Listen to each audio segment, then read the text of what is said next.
पाचवे पद म्हणजे सेनापती म्हणजे सरनौबत. आजच्या भाषेत सांगायचे तर कमांडर इन चीफ. स्वराज्याच्या सैन्याचे नेतृत्व करणे, सैनिकांची भरती करणे, त्यांच्या शस्त्र आणि अन्नाची सोय करणे आणि युद्धभूमीवर प्रत्यक्ष सैन्याला मार्गदर्शन करणे हे सेनापतीचे काम होते.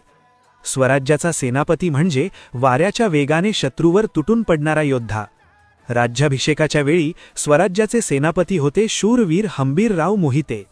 हंबीरराव म्हणजे स्वराज्याची धडकती तोफ.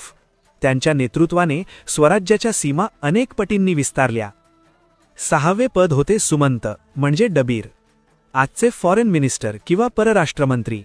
शेजारील राज्यांशी कसे संबंध ठेवायचे, परकीय शत्रूंशी तह कधी करायचा, त्यांच्या दरबारात आपले वकील पाठवणे आणि तिथल्या बातम्या काढणे हे अत्यंत मुत्सद्दीगिरीचे काम सुमंत करत असत.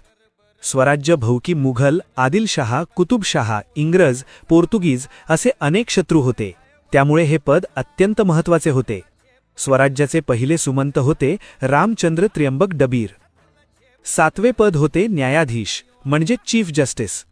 शिवरायांच्या राज्यात रयतेला न्याय हा वेळेवर आणि निपक्षपातीपणे मिळालाच पाहिजे हा महाराजांचा कटाक्ष होता. दिवाणी आणि फौजदारी खटल्यांचा निवाडा करणे, हिंदू धर्मशास्त्रानुसार न्यायदान करणे हे न्यायाधीशाचे काम होते. स्वराज्याचे पहिले न्यायाधीश होते निराजीरावजी. न्यायदानासाठी महाराजांनी कोणालाही कधीही झुकते माप दिले नाही, मग तो आपला असो वा परका. आणि आठवे पद होते पंडितराव. हे पद राज्याच्या धार्मिक व्यवहारांचे मंत्री किंवा हाय प्रीस्ट म्हणून ओळखले जाई. राज्यातील धार्मिक कार्ये, दानधर्म, विद्वानांचा सन्मान करणे आणि समाजाचे नैतिक आचरण शुद्ध ठेवण्यासाठी हे पद होते. स्वराज्याचे पहिले पंडितराव होते रघुनाथराव पंडितराव. मित्रांनो,